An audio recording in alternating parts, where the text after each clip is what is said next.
ओम शांति। ओम शांति। मीठे बच्चे, श्रीमत पर चल, सबको मुक्ति जीवन मुक्ति पाने का रास्ता बताओ।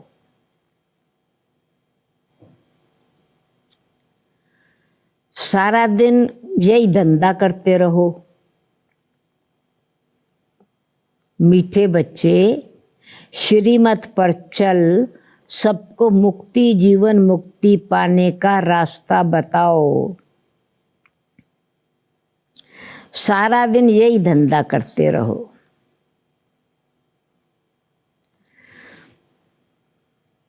तो लाइट हाउस माइट हाउस बन जाएंगे ना। बाबा हमेशा कहते एक आंख में मुक्ति रखो, दूसरी में जीवन मुक्ति। जब आपको दोनों स्मृति होंगी तब दूसरों को रास्ता बता सकेंगे। प्रश्न है, बाप ने कौन सी सूक्ष्म बातें सुनाई हैं जो बहुत समझने की हैं?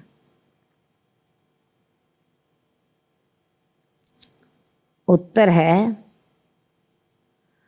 सतयुग है अमरलोक। वहाँ आत्मा एक चोला बदल दूसरा लेती है।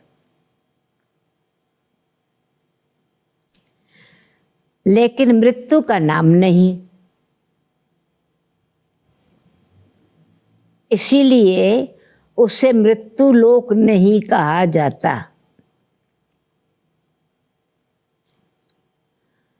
दूसरी बात, शिव बाबा की बेहद रचना है। सब आत्माएं शिव बाबा की बेहद रचना है। और ब्रह्मा की रचना इस समय सिर्फ तुम ब्राह्मण हो। ब्रह्मा मुख वंशावली ब्राह्मण।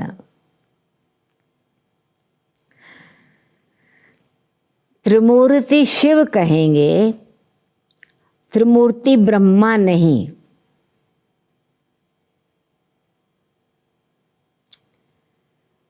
ये सब सूक्ष्म बातें बाप ने सुनाई हैं।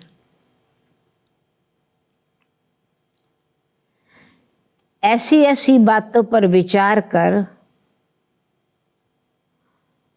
बुद्धि के लिए स्वयं ही भोजन तैयार करना है।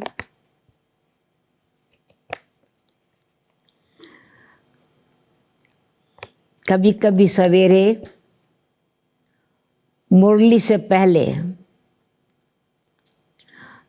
दीदी जी, बाबा को तो हमेशा दीदी को साथ, दीदी मनमोहिनी जी बाबा को साथ लेकर के आती थी क्लास में।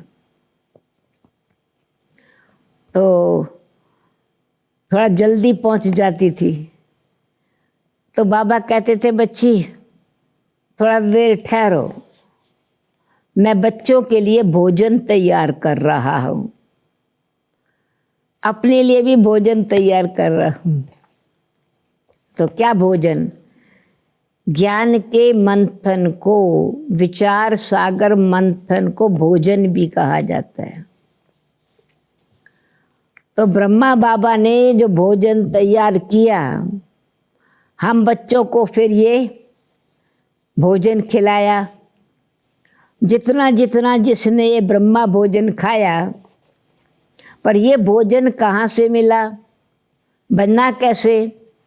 शिव बाबा के भंडारे से, ज्ञान रत्नों के भंडारे से। तो ये जो शिव का भंडारा भरपूर, जितना जितना कोई ज्ञान मंथन करे उतना ही काल कंटक सब दूर। उस भंडारे से भोजन खाया, शिव का भंडारा भरपूर, काल कंटक सब दूर। इंग्लिश में भी कहा जाता है फूड फॉर द माइंड। कैसी जैसी जैसी थिंकिंग होती है वो मन का भोजन बन जाता है। तो मन का भोजन क्या है? मंथन। पॉजिटिव थिंकिंग करेंगे, ज्ञान का मंथन करेंगे, वो मक्खन बन जाएगा। वो सवेरे सवेरे मक्खन खा के तंदुरुस्त बन जाएंगे, मन भी प्रसन्न हो जाएगा। और मन प्रसन्न होगा तो मन दुरुस्त तो तन भी दुरुस्त रहेगा, खुश रहेंगे। इसलिए बाबा ने कहा ये भोजन है, ज्ञान का मंथन भोजन है, बुद्धि के लिए, स्वयं के लिए भोजन है। ओम शांति। त्रिमूर्ति शिव भगवानो वाच्य। अब वो लोग त्रिमूर्ति ब्रह्मा कहते हैं, बाप कहते हैं त्रिमूर्ति शिव भगवानो वाच्य। त्रिमूर्ति ब्रह्मा भगवानो वाच्य नहीं कहते। तुम त्रिमूर्ति शिव भगवानो वाच्य कह सकते हो। त्रिमूर्ति शिव भगवानो वाच्य, सत्य त्रिमूर्ति शिव भगवान, शिव भगवानो वाच्य। मनुष्य तो कह देते हैं, शंकर आंख खोलते हैं तो विनाश हो जाता है। ये सब बुद्धि से काम लिया जाता है, यानी सोचने की बात है।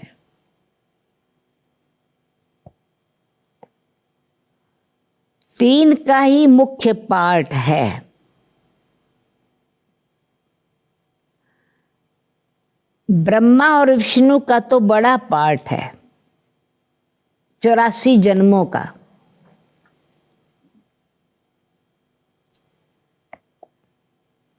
विष्णु का और प्रजापिता ब्रह्मा का अर्थ भी समझा है।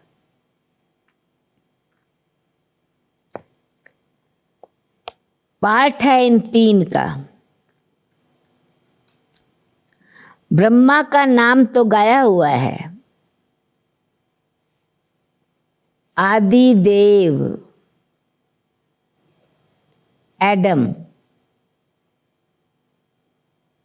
आदम। ये सब धर्मों में आदि देव, एडम, आदम, प्रजापिता ब्रह्मा। प्रजापिता का मंदिर भी है।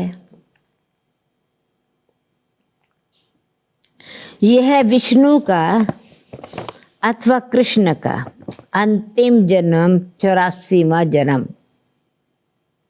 फिर प्रजापिता ब्रह्मा विष्णु का अथवा श्री कृष्ण का, नारायण का अथवा श्री कृष्ण का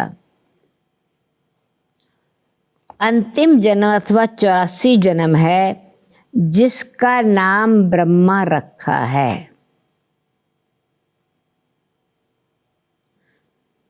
सिद्ध तो करना ही है, ब्रह्मा का पार्ट और विष्णु का पार्ट। ब्रह्मा को तो एडॉप्टेड कहेंगे। ब्रह्मा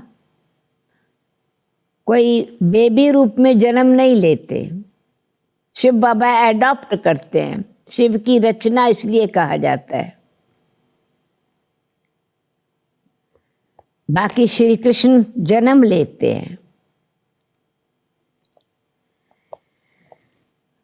इसलिए शिव बाबा ब्रह्मा को एडॉप्ट करते हैं। तो ये दोनों बच्चे हैं शिव के।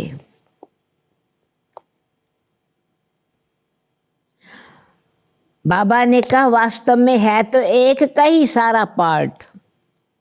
शिव बाबा ब्रह्मा को एडॉप्ट करते, ब्रह्मा सो श्री कृष्ण बनते। श्री कृष्ण सो नारायण बनते हैं। फिर ब्रह्मा द्वारा, क्योंकि रचना है ब्राह्मणों की, फिर ब्राह्मणों की पालना में सरस्वती का रोल है। तो ब्रह्मा सो श्री कृष्ण, अथवा ब्रह्मा सरस्वती द्वारा जो ब्राह्मणों की पालना हुई, रचना हुई, उस पालना के रिजल्ट में सरस्वती सो लक्ष्मी।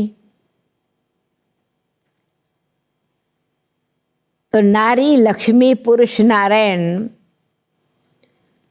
फिर उसका कंबाइंड रूप श्री लक्ष्मी श्री नारायण का विष्णु। तो बाबा ने कहा कहानी तो सारी एक की है, जिसको वे सत्यनारायण की कथा कहेंगे ना। वास्तव में हिसाब करें तो ब्रह्मा है शिव का बच्चा। इस हिसाब से जब विष्णुपुरी की राजधानी का वर्षा लेने की बात आती है तो ब्रह्मा बाप और शिव ग्रैंडफादर, क्योंकि शिव का बच्चा ब्रह्मा है, शिव की रचना ब्रह्मा है। और फिर ब्रह्मा भी, क्योंकि शिव की आत्मा भी है, बच्चा है, आत्मा के रूप में बच्चा है। तो हम सब आत्माओं के साथ वो भी आत्मा है, हमारा भाई है। फिर हम सबको स्वर्ग के अधिकार देने वाला ब्रह्मा नहीं है, शिव बाबा है स्वर्ग का अधिकार देने वाला। वारिस हम शिव के बनते हैं, इनहेरिटेंस शिव से लेते हैं, ब्रह्मा बाबा भी शिव से लेते हैं। इस हिसाब से शिव बाप, फादर, ब्रह्मा ब्रदर यानी दादा। सिंधी में बड़े भाई को दादा कहते, कलकत्ता में भी बड़े भाई को दादा कहते थे। तो बाप दादा, जैसे दादी, बड़ी बहन को दादी कहते, बड़े भाई को दादा कहते। तो ये बाप रोल है, बाप और दादा का। विष्णु का नाम नहीं आता है। स्थापना प्रजापिता ब्रह्मा द्वारा शिव बाबा कर रहे हैं। विष्णु द्वारा स्थापना नहीं कराते। इसलिए शिव के बच्चे भी हैं, हम सब आत्मा शिव की संतान भी हैं, और नई दुनिया की स्थापना के अधिकारी बन रहे हैं तो ब्रह्मा के बच्चे भी हैं। शिव के भी बच्चे हैं, ब्रह्मा के भी बच्चे हैं। हम ब्रह्मा कुमार कुमारियां हैं, आत्मा नाते शिव के बच्चे हैं।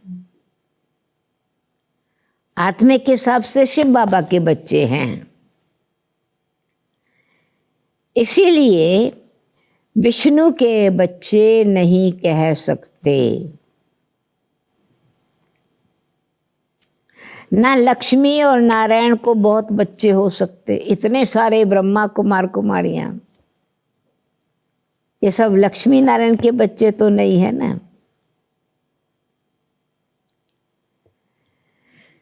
ये है बुद्धि के लिए भोजन।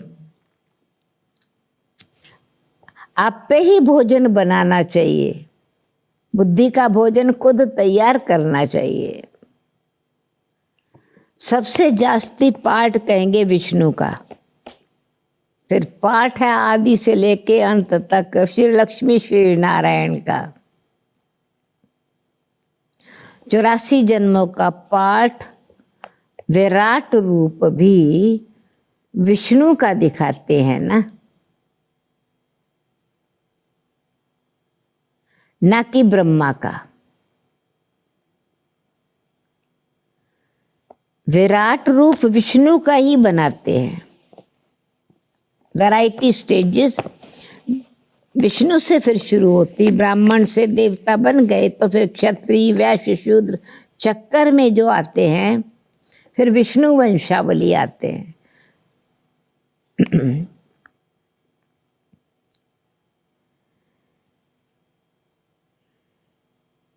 विराट स्वरूप विष्णु का ही बनाते हैं, क्योंकि पहले पहले प्रजापिता ब्रह्मा का नाम धरते हैं।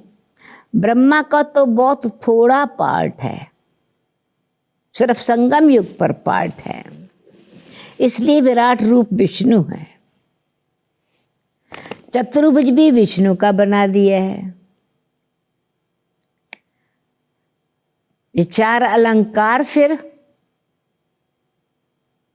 चार अलंकार विष्णु जी के हाथ में नहीं है। वास्तव में ये अलंकार तो तुम्हारे हैं। ये भी बड़ी समझने की बातें हैं। कोई मनुष्य समझ न सके तो बाप नए नए तरीके से समझाते रहते हैं।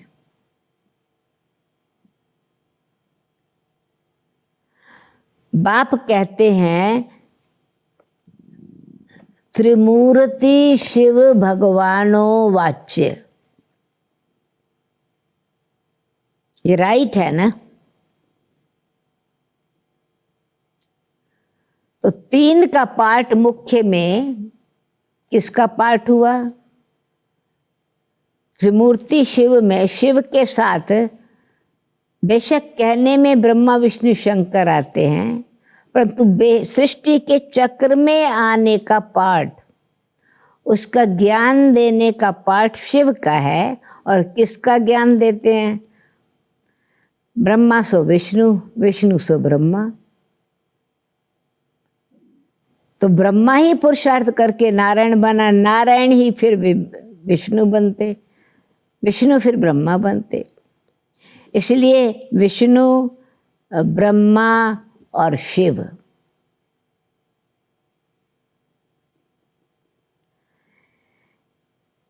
इस हिसाब से ना प्रजापिता ब्रह्मा, इसमें भी प्रजापिता ब्रह्मा ही बच्चा है।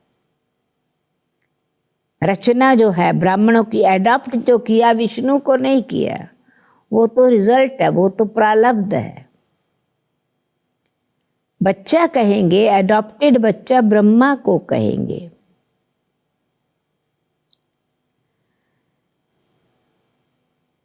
बाबा कहते हैं विष्णु ब्रह्मा भल, शिव बाबा भल क्रिएट करते हैं ब्रह्मा को, फिर रचना ब्रह्मा द्वारा ही होती है। क्रिएशन कहते हैं, परंतु रचना तो ब्रह्मा की होगी ना। ब्रह्मा मुख वंशावली ब्राह्मण। बेशक परमात्मा को रचता और उसकी ये रचना, सृष्टि उसकी रचना है, पर रचना है ब्रह्मा द्वारा। इसीलिए कहते हैं ब्रह्मा के मुख से ब्राह्मण पैदा हुए। रचना ब्राह्मण फिर तो देवता बने। तो बाबा ने कहा फिर ऐसा तो कहेंगे ना, ब्रह्मा की तो रचना होगी। फिर उस रचना का जैसे सृष्टि चक्र में आते हैं तो नाम अलग अलग हो जाता है। ब्राह्मण सो देवता, फिर क्षत्रिय, फिर वैश्य, फिर शूद्र। ये बाबा नए नए तरीके से समझाते हैं। मुख्य पार्ट तो ब्रह्मा का ही है। अब ब्रह्मा का पार्ट भी बहुत थोड़ा है इस समय का। विष्णु का कितना समय राज्य है, फिर वो वंशावली सूर्यवंशी, चंद्रवंशी, वैश्यवंशी, विराट स्टेजेस, वैरायटी स्टेजेस फिर विष्णु की गाई जाती हैं।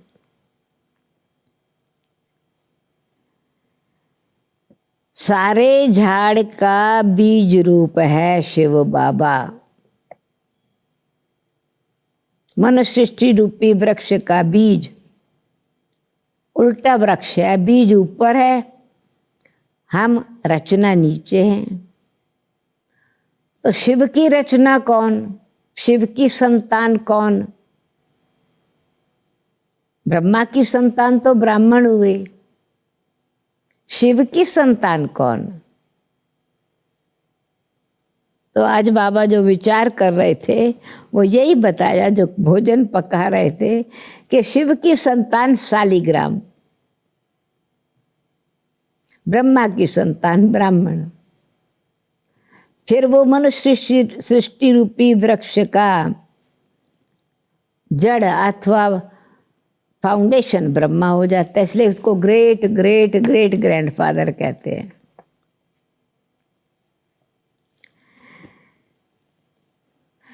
तो बाबा नए नए तरीके से समझाते हैं। सारे झाड़ का बीज रूप शिव बाबा है और उनकी रचना को शालिग्राम कहेंगे, और ब्रह्मा की रचना को ब्राह्मण ब्राह्मणियां कहेंगे।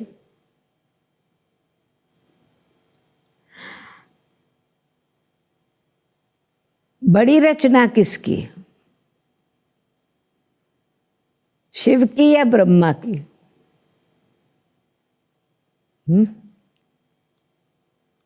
ब्राह्मण थोड़े, आत्माएं तो सारी शिव की रचना है ना। तो सारे झाड़ का बीज शिव बाबा है। जितनी शिव की रचना है उतनी ब्रह्मा की नहीं। ब्रह्मा की रचना तो ब्राह्मण है, शिव की रचना तो बहुत है। क्यों? कि सभी आत्माएं, सभी धर्म वालों की आत्माएं, आत्माएं तो आत्मा ही है ना, किसी भी धर्म को फॉलो कर रही हैं, आत्माएं हैं।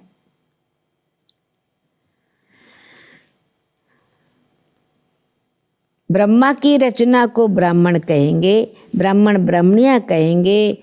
सभी आत्माएं शिव की औलाद हैं, शिव की रचना है। हद में आ गए ना तो ब्रह्मा को फिर कहेंगे उनकी हद की रचना है। परमात्मा शिव की बेहद की रचना है, बेहद का पिता है, अनलिमिटेड फादर है, सुप्रीम फादर है। इसी हिसाब से तो शिव बाबा की है बेहद की रचना, सभी आत्माएं, और बेहद की आत्माओं का कल्याण करते हैं। कल्याण सबका करते हैं। और स्वर्ग, स्वर्ग की स्थापना ब्रह्मा द्वारा करते हैं। फिर स्वर्ग के लायक भी ब्रह्मा द्वारा पढ़ा के बनाते हैं। तो जो ब्राह्मण बनेंगे, राजयोग की पढ़ाई है राजाओं का राजा बनना, ये पढ़ाई है मनुष्य देवता बनने की। देवताएं स्वर्ग निवासी हैं, तो तुम ब्राह्मण ही जा करके स्वर्गवासी बनेंगे, वैकुंठवासी बनेंगे। इसलिए श्री कृष्ण को वैकुंठनाथ कहते हैं। और तो कोई को स्वर्गवासी नहीं कहेंगे। नरकवासी अथवा शांति धामवासी तो सभी बनते हैं। नरक में तो सतयुग वाले भी सतयुग से चलते चलते कलयुग में नरकवासी बन जाते हैं। अभी कोई शरीर छोड़ता है तो कहते हैं स्वर्गवासी हुआ, नरक से गया ना। तो नरकवासी सभी बनते हैं पर स्वर्गवासी सभी नहीं बनते। स्वर्गवासी सिर्फ देवता ही जो बनते हैं वही स्वर्गवासी बनते हैं। और दूसरी कौन सी जगह है जहाँ जितनी भी आत्माएं सभी शिव की संतान, वह स्थान है शांति धाम निवासी, ब्रह्मलोक निवासी। इसलिए मुक्ति धाम हम सब आत्माओं का घर है।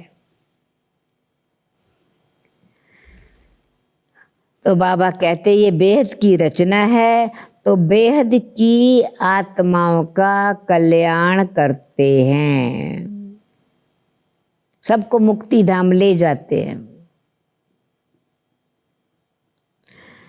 और ब्रह्मा द्वारा स्वर्ग की स्थापना करते हैं। खुद सर्व कल्याणकारी, विश्व कल्याणकारी परमात्मा शिव है, सर्व कल्याणकारी परमात्मा शिव है। स्वर्ग की स्थापना ब्रह्मा द्वारा करते हैं और तुम ब्राह्मण ही आकर फिर स्वर्गवासी बनेंगे।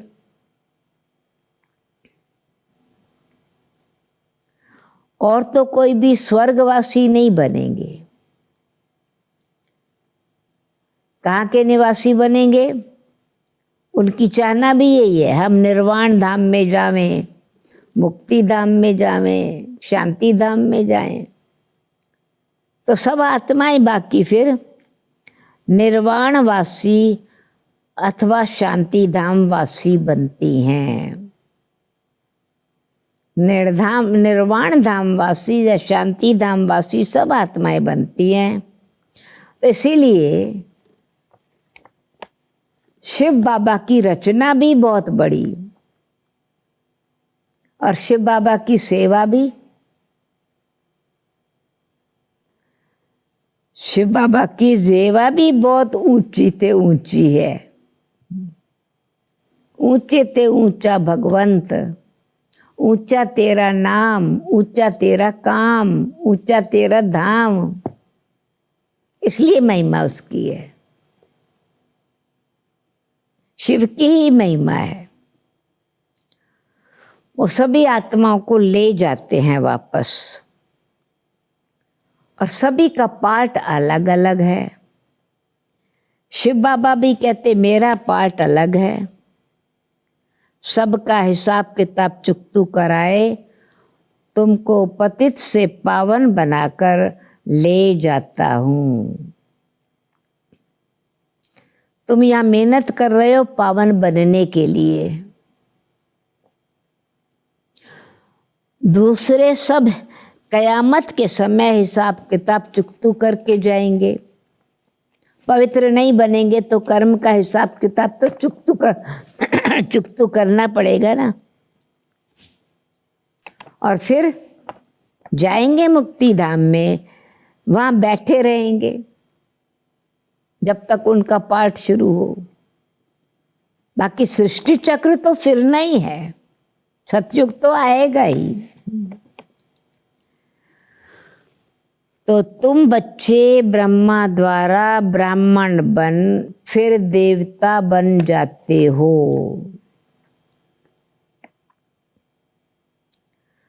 तुम ब्राह्मण श्रीमत पर सेवा करते हो, सिर्फ मनुष्यों को रास्ता बताते हो, मुक्ति और जीवन मुक्ति को पाना।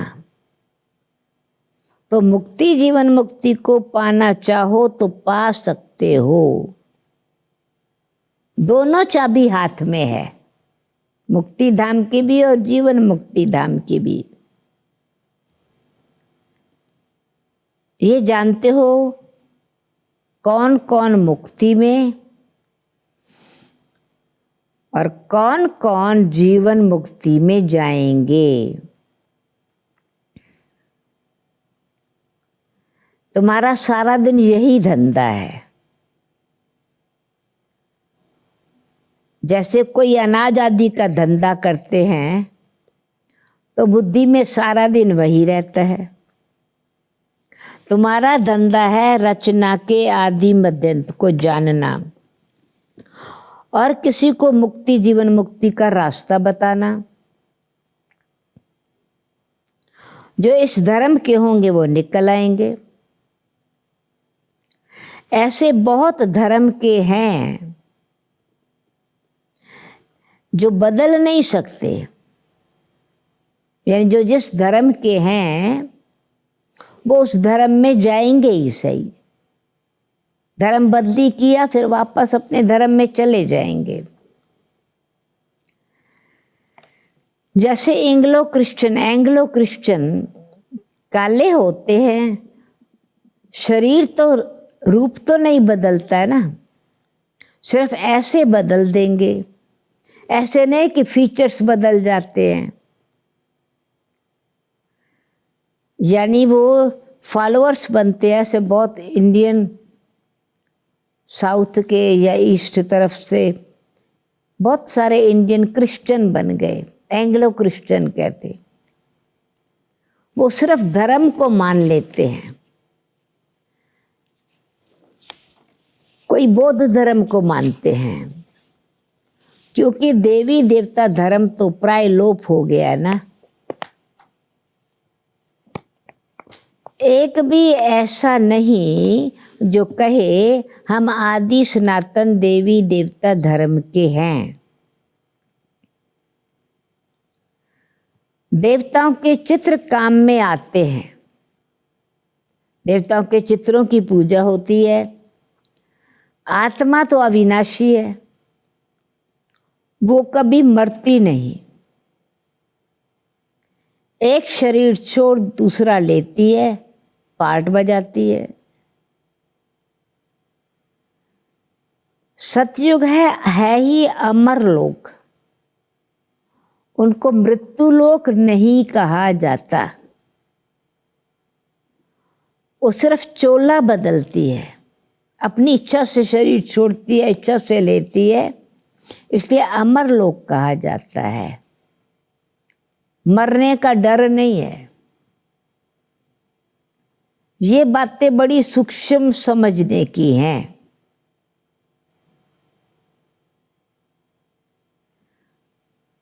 तो बाबा कहते हैं ये फिर डिटेल की समझानी भी है, थोक नहीं है। जैसे शादी होती है तो किसी को डिटेल दहेज दिखा के देते हैं, छोटी छोटी चीज़ें भी दिखा के देते हैं, जैसे रेज़गारी। और किन को मुट्टा देते हैं, यानी कंप्लीट पेटी बंद करके चाबी दे देते हैं, सूटकेस बंद करके। कोई सब दिखा करके देते हैं, कोई बंद पेटी ही दे देते हैं, किस्म किस्म के होते हैं ना। तो बाबा भी कहते हैं तुमको भी वर्षा मिलता है, मुट्टा दहेज मिलता है। शिव बाबा से वर्षा मिलता है, ब्रह्मा द्वारा ब्राह्मण बने सो देवता बने सो दहेज मिला। इसलिए कहते हैं विष्णुपुरी में तुम जाओगे वो ससुराल घर हो गया, परम धाम फिर पियर घर कहेंगे। तो दहेज तो ससुराल घर में ले जाएंगे ना। बादशाही जो मिली, स्वर्ग की राजाई की जो पेटी की चाबी मिली, जीवन मुक्ति की, तो वो बाबा हमको दे देते हैं स्वर्ग की चाबी। तो हम सब ब्राइड्स हो गए ना, सब आत्माएं। तो तुम सब हो ब्राइड्स। इस हिसाब से आत्मा का नाता, क्योंकि तो ब्रह्मा बाप फिर दहेज रूप में देते हैं, स्वर्ग की चाबी हम बच्चों के हाथ में देते ब्रह्मा बाप द्वारा है, पर ले जाने वाला ब्रह्मा नहीं है, घर ले जाने वाला वो फिर शिव बाबा है। ये बड़ी समझने की बातें हैं। बाप है ब्राइड ग्रूम, तो वास्तव में स्वर्ग की बादशाही, ये स्वर्ग की पेटी भी शिव बाबा से मिलती है, पर ब्रह्मा द्वारा मिलती है। बाबा कहते हैं तुम ब्राइड्स हो, बाप है ब्राइड ग्रूम, तुम बच्चों को श्रृंगार करके विश्व की बादशाही मुट्ठी में दे देते हैं। विश्व का मालिक तुम बनते हो। तो मुख्य बात है याद की। ज्ञान तो बहुत सहज है, बल है तो सिर्फ अल्लाह को याद करना। विचार किया जाता है ना, याद ही झट खिसक जाती है। अब बहुत करके बच्चे कहते हैं बाबा याद भूल जाती है। तुम किसको भी समझाओ तो हमेशा याद अक्षर बोलो। योग नहीं लगता, योग नहीं लगता, योग अक्षर रॉन्ग है। टीचर जो पढ़ाई पढ़ाते हैं तो बच्चे को टीचर और स्टडी याद रहती है ना। तो फादर है सुप्रीम सोल, तुम आत्मा हो, तुम सुप्रीम नहीं हो, तुम पतित हो। अब बाप को याद करो, टीचर को, बाप को, गुरु को याद किया जाता है ना। गुरु लोग बैठ शास्त्र सुनाएंगे, मंत्र देंगे। बाबा तो एक ही मंत्र देते हैं, कौन सा? मन मना भव। मन मना भव का मंत्र की प्रैक्टिस से फिर क्या होगा? मध्याजी भव, यानी तुम विष्णुपुरी में चले जाएंगे। तुम सब राजा रानी नहीं बनोगे। राजा रानी और प्रजा होती है। तो मुख्य है त्रिमूर्ति, शिव बाबा के बाद है ब्रह्मा, जो फिर मनुष्य सृष्टि अर्थात ब्राह्मण रचते हैं, ब्राह्मणों को बैठ पढ़ाते हैं। ये नई बात है ना। तुम ब्राह्मणियाँ भाई बहन ठहरे, बूढ़े भी कहेंगे हम भाई बहन हैं। ये अंदर में समझना है, किसको फालतू ऐसे कहना नहीं है, समझाना है समझ के। भगवान ने प्रजापिता ब्रह्मा द्वारा सृष्टि रची तो भाई बहन हुए ना। जबकि एक प्रजापिता ब्रह्मा के बच्चे हैं, भाई बहन हो गए। ये समझने की बातें हैं। तुम बच्चों को तो बड़ी खुशी होनी चाहिए। हमको कौन पढ़ाते हैं? शिव बाबा पढ़ाते हैं। त्रिमूर्ति शिव। ब्रह्मा का भी बहुत थोड़ा समय पाठ है। विष्णु का सतयुगी राजधानी में 8 जन्म पाठ चलता है। कृष्णाष्टमी कहते हैं ना। फिर है रामनवमी। तो विष्णु लक्ष्मी नारायण का पाठ विष्णु कुल का 8 जन्म चलता है। और ब्रह्मा का तो एक ही जन्म का पाठ है। आत्मा वो ही है। विष्णु के नाम से अथवा विष्णु कुल से विष्णु का पाठ बड़ा कहेंगे। तो त्रिमूर्ति शिव है मुख्य। फिर उसमें भी ये तीनों को रचने वाला, 3 कार्य कराने वाला शिव है। फिर आता है ब्रह्मा का पाठ, जो तुम बच्चों को विष्णुपुरी व अमरपुरी का मालिक बनाते हैं। ब्रह्मा से ब्राह्मण, सो फिर देवता बनते हैं। ब्राह्मण सो फिर देवता। तो ये हो गया अलौकिक फादर। ये थोड़ा समय ये फादर है, अलौकिक फादर ब्रह्मा, जिसका पाठ भी संगम समय का है। देवताओं का पाठ तो फिर बहुत चलता है। देवताएं भी सिर्फ सतयुग में कहेंगे, त्रेता में फिर क्षत्रिय कहा जाता है। ये बड़ी गुह्य पॉइंट्स मिलती हैं। तो बाबा सब बातें एक ही समय नहीं समझाते। सब तो एक ही समय वर्णन नहीं कर सकते। तो बाबा कहते हैं वास्तव में ये त्रिमूर्ति का रहस्य जो बाबा समझाते हैं, वो कहते हैं त्रिमूर्ति ब्रह्मा।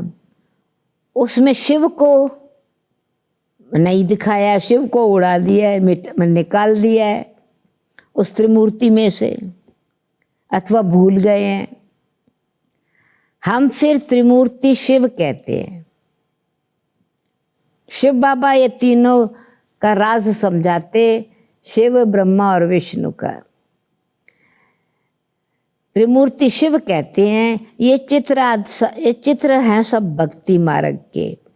रचता प्रजा रचते हैं ब्रह्मा द्वारा, फिर तुमको देवता बनाते हैं।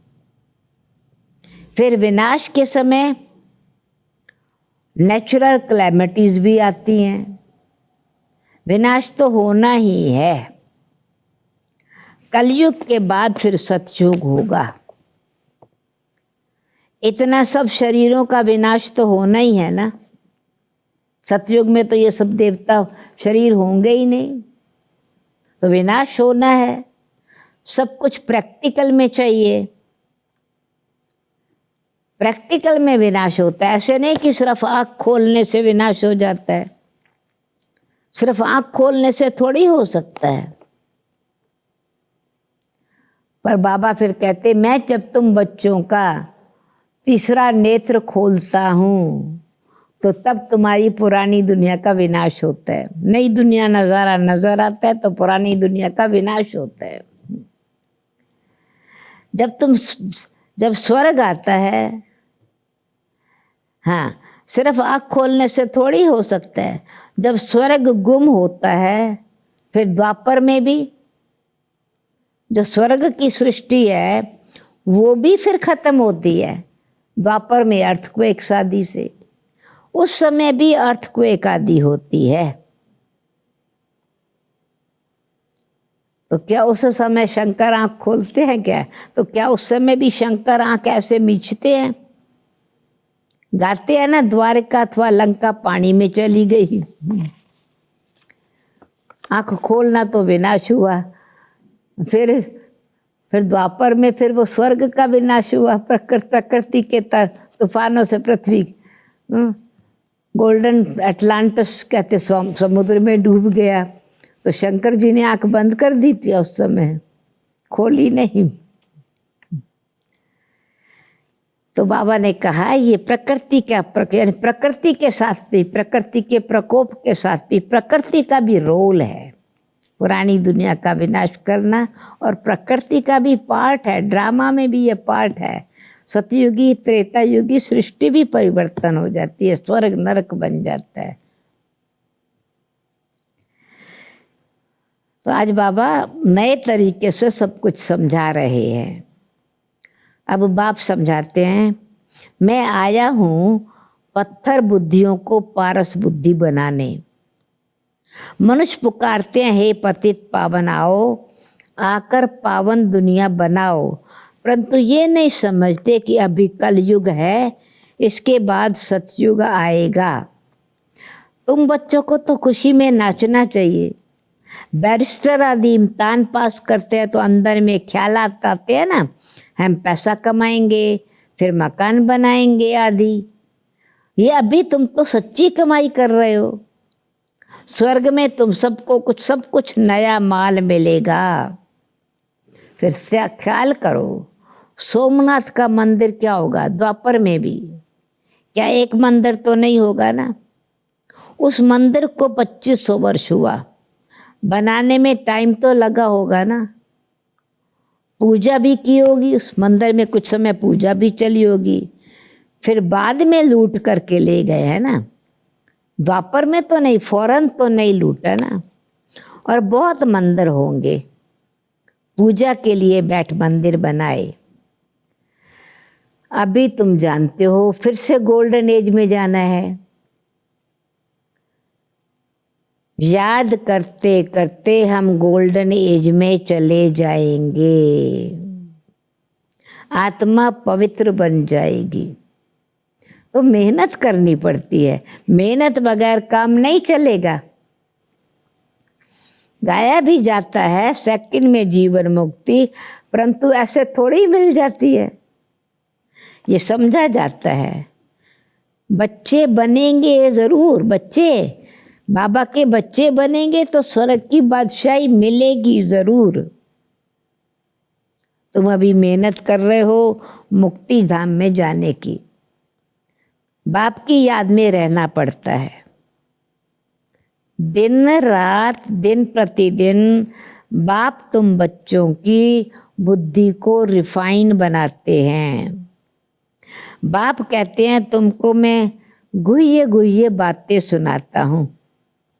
आगे थोड़े ये सुनाया था, कि आत्मा भी बिंदी है, परमात्मा भी बिंदी है। हम जब अर्ली 60s में आए तो उस समय आत्मा को अंगुष्ठाकार कहते थे, शालिग्राम स्वरूप अंगुष्ठाकार। फिर बाद में बिंदी बाबा ने कहा। कहेंगे पहले क्यों नहीं बताया? बाबा ने कहा ड्रामा में नहीं था, पहले तुमको ये सुनाए तो तुम समझ भी ना सको, धीरे धीरे समझाते रहते हैं। ये रावण राज है, रावण राज में सबदे अभिमानी बन जाते हैं। सतयुग में होते हैं आत्माभिमानी, अपने अपने को आत्मा जानते हैं। हमारा शरीर बड़ा हुआ, अब ये छोड़कर फिर छोटा लेना है। आत्मा का शरीर पहले छोटा होता है, फिर बड़ा होता है। यहाँ तो कोई की कितनी आयु, कोई की कितनी अकाले मृत्यु हो जाती है, कोई की 125 वर्ष की आयु भी होती है, कोई कोई की। तो बाप समझाते हैं तुमको तो बहुत खुशी होनी चाहिए बाप से वर्षा लेने की। कोई समझते हैं हमारा गंधर्वी विवाह हुआ है, गंधर्वी विवाह की है, हम पवित्र रहेंगे, योगी रहेंगे दोनों मिल करके, ऐसा बोलते ना। बाबा कहते हैं कोई खुशी की बात नहीं है। कोई समझते किसी ज्ञानी तो आत्मा से शादी कर ली ना, वो भी ज्ञानी मैं भी ज्ञानी, हम पवित्र रहेंगे। गंधर्वी विवाह कोई खुशी की बात नहीं है, ये तो कमजोरी है। कोई कुमारी कहे हम पवित्र तो रहना चाहते हैं, बाबा कहते हैं तो कोई मार थोड़ी सकता है तुमको। डरते हो, ज्ञान कम है तो डरते हैं। छोटी कुमारी को भी अगर कोई मारे, खून आदि निकले तो पुलिस में रिपोर्ट करे। भाई शादी करो मार पड़ती है तो फिर पुलिस में रिपोर्ट करे ना। अगर सच्चाई है मुझे शायद पवित्र रहना है तो उनको सजा मिल सकती है ना। जानवर को भी अगर कोई मारते है तो उन पर केस होता है, दंड पड़ता है। तुम बच्चों को मार नहीं सकते, कुमार को भी नहीं मार सकते, बेटे को भी नहीं मार सकते कि मार मार के कहेंगे चलो मैं तुम शादी करो। जबरदस्ती कोई नहीं कर सकता। अपनी अंदर की वृत्ति और भावना की शक्ति चाहिए। वह तो अपना कमा सकते हैं ना, शरीर निर्वाह कर सकते हैं।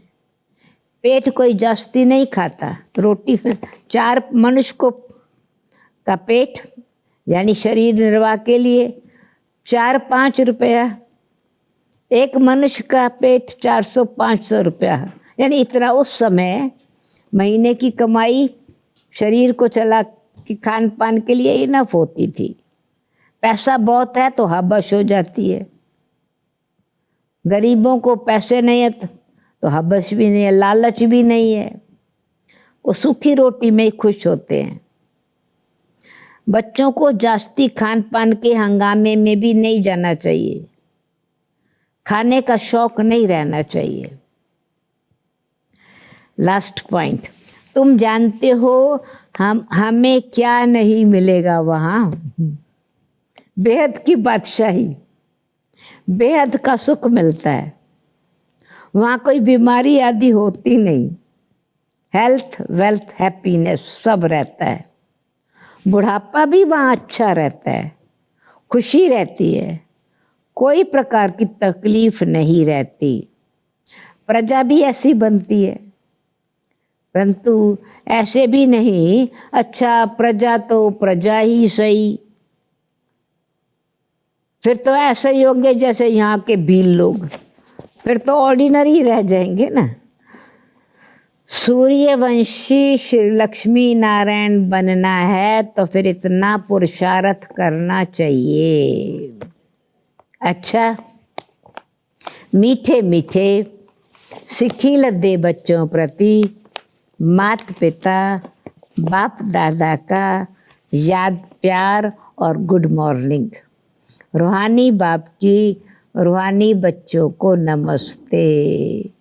हम रूहानी बच्चों की रूहानी बाप दादा को याद, प्यार, गुड मॉर्निंग और नमस्ते।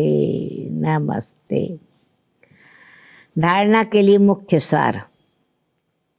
हम ब्रह्मा की नई रचना, आपस में भाई बहन हैं, ये अंदर समझना है।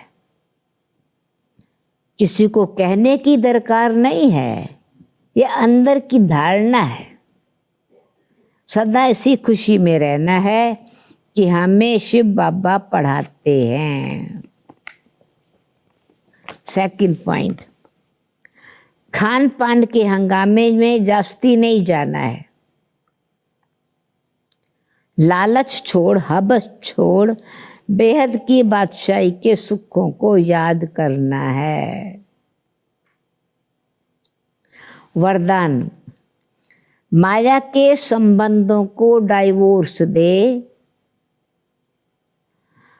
बाप के संबंध से सौदा करने वाले माया जीत, मोह जीत भव। माया के संबंधों को डाइवोर्स दे, बाप के संबंध से सौदा करने वाले मोह जीत, माया जीत भव। अब स्मृति से पुराना सौदा कैंसिल कर, सिंगल बनो। अकेले आए हैं, अकेले जाना है। आपस में एक दो के सहयोगी बल रहो, साथ रहो, सहयोग दो, लेकिन कंपेनियन एक शिव बाबा, ये मेरा कंपेनियन है, नहीं। कंपेनियन एक को बनाओ तो माया के संबंधों से डाइवोर्स हो जाएगा। साथ रहो, कंपेनियन शिव बाबा को बनाओ, सहयोग दो, कंपेनियन शिव बाबा को बनाओ तो माया के संबंधों का डिवोर्स हो जाएगा। वैसे डिवोर्स की जरूरत नहीं, संबंध को डिवोर्स देने की जरूरत नहीं है। माया जीत, मोह जीत, विजयी रहेंगे। अगर जरा भी किसी में मोह होगा तो तीव्र पुरुषार्थी के बजाय पुरुषार्थी बन जाएंगे, पुरुषार्थी कहलाएंगे। इसलिए क्या भी हो, कुछ भी हो, खुशी में नाचते रहो। मिरवा मौत, मलू का शिकार। विकारी विकारों का नाश हो गया, फरिश्ते की मौज। इसको कहते हैं नष्टो मोहा। ऐसा नष्टो मोहा रहने वाले ही विजय माला के दाने बनते हैं। नष्टो मोहा रहने वाले ही विजय माला के दाने बनते हैं। स्लोगन, सत्यता की विशेषता से डायमंड की चमक को बढ़ाओ। सत्यता की विशेषता से डायमंड की चमक को बढ़ाओ। ओम शांति।